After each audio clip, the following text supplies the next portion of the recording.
Hey, what is up guys, this is your boy Tway here. This will be a video on the newest patch, August, the first one. This is not chapter 10, but we're getting a new character, so let's just get right into it, how broken she could be. But first, the public service announcement. Within this day, I will do a speedrun on Hilda. She is a free character, Transcendence 5, straight off the bat. Make sure to tune in to check out all the broken gimmicks that we have in this game, so the newer players can figure out how easy it is to start out in this game with a very broken character. I will be giving this account away as well, so if you want to make sure to get into that raffle, just tune in, make sure to drop your name, and I will include your name into the raffle. To acquire Hilda, what you do is you go to the special dungeon, you go to the episode, you do the story dungeon, and basically within 4 of these things you get Hilda to a 5-star.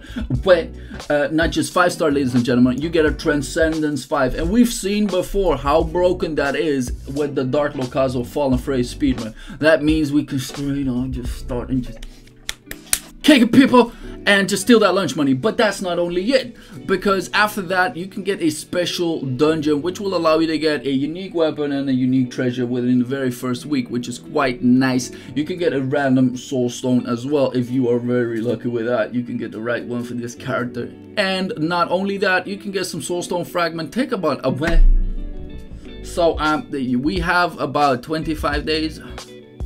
This says 30, this says 50. I'm not sure which one is which. We will have to just figure out which one it is.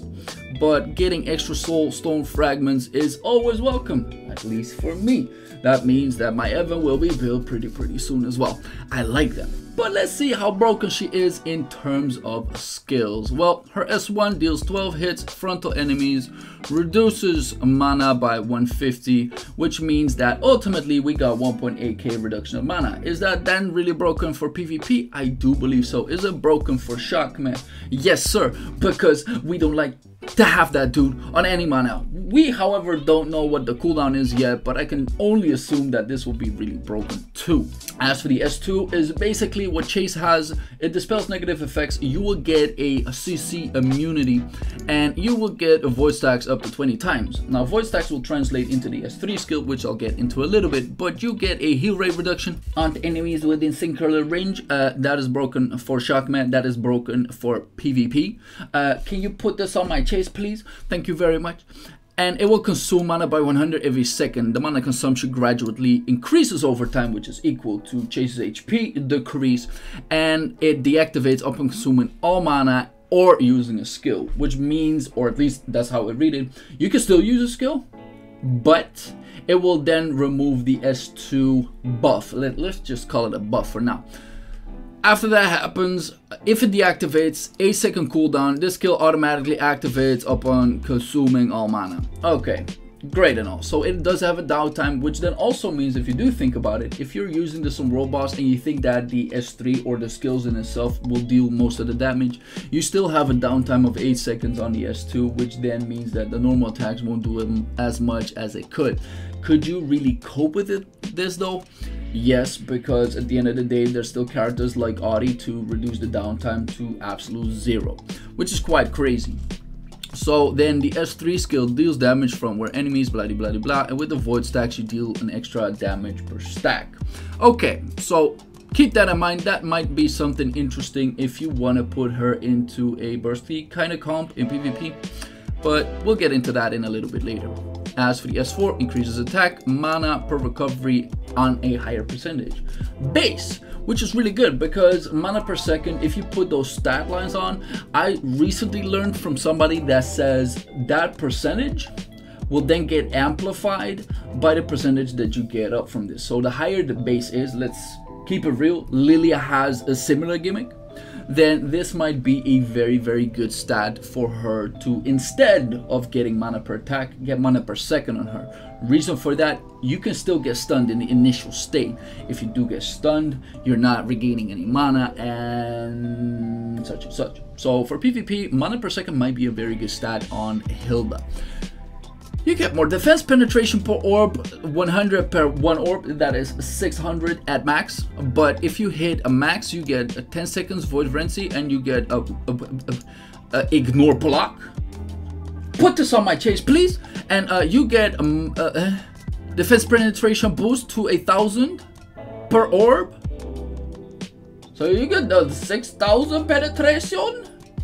I want to make some porn references, but I don't want to get banned. Either way, it has a cooldown of 15 seconds. So 10-second uptime, 15-second downtime. Well, I'm not quite sure about that, because if it does tick, the moment it gets up, then you have a 5-second downtime. And the funny thing with this is, if you get the S4 Lite, you can get 100% uptime. That sounds very interesting. Okay. Now, let's look at a soul weapon first. 20 seconds, so it's not on the X amount of hits. That could be beneficial, but it could also then not, because you can then trigger it with artifacts such as Happy Pumpkin, Solar Stone, or anything that does like radial damage or give you extra hits. That's a little bit sad, but I can still see that work. Then it summons bloody blah blah, 10 seconds, increasing attack of 40%, recovering mana, okay, so that base gets higher, reducing attack of all enemies by 30%. Put that attack reduction on my chase, please. Okay, and then add the advancement 1, requires it to 15 seconds. Okay, so basically 20 seconds becomes 15 seconds, and we've seen how Kybera work with that, right? With 15 seconds to charge it up. Broken. Okay, and reduces defense of all enemies by 30% for the duration. Once again, put this stuff on my chase, please. Thank you very much. Okay, advancement 2, changes the duration of the soul by 15 and damage dealt to enemies by 20%. That is a Bukara Mad like 2-star. I don't know. Wait. But ladies and gentlemen, this is not all. As for her Transcendence, there's a few things that really do come to mind. With the S1, each hit recovers 100 mana. With 12 hits, a 1.2 bar, which then allows you to transition into S2 a little bit faster. So if you do want to get the UT1 in, which says each hit draws in target to front of self. Now we don't know about the AoE. I don't know whether the AoE gets them bigger, but if you can hit midliners with this, potentially, right? And you can pull in people within Esonia.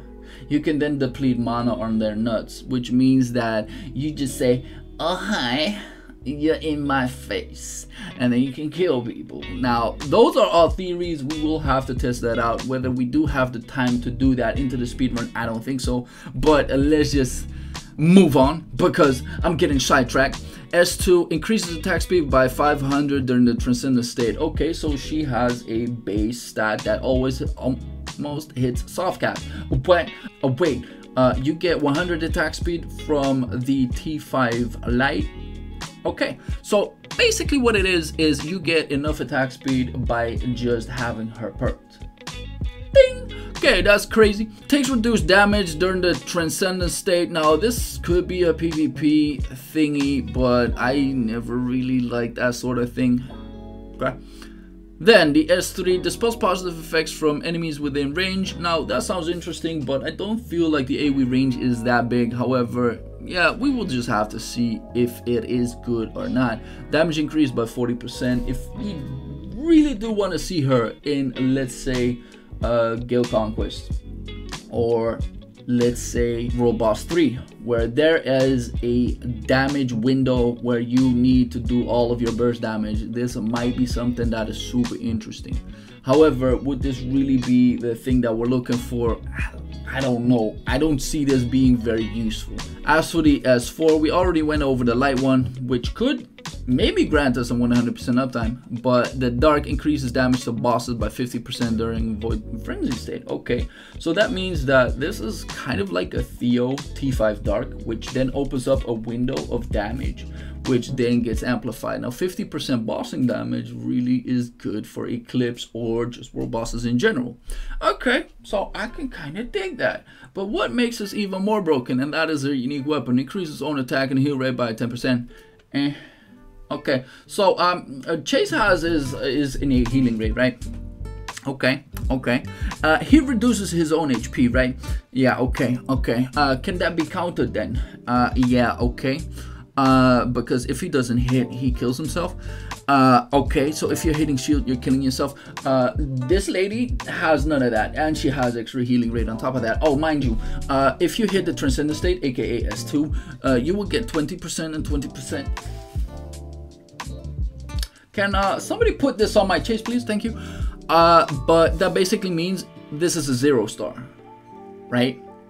Assuming this will become 50, right? This is gonna be absolutely broken. Okay, so yeah, if I had to put it into perspective, then this is good for Eclipse as well, which means that her innate healing rate will get amped up. You could put an otherworldly sword on this and probably up to wave 40, maybe even 50, you will still be able to heal yourself if you put her on the main team, which then also means if you get that thing to a 5-star, you can just shoot with the defense penetration and everything, and just shoot and just, oh my god, this is insane.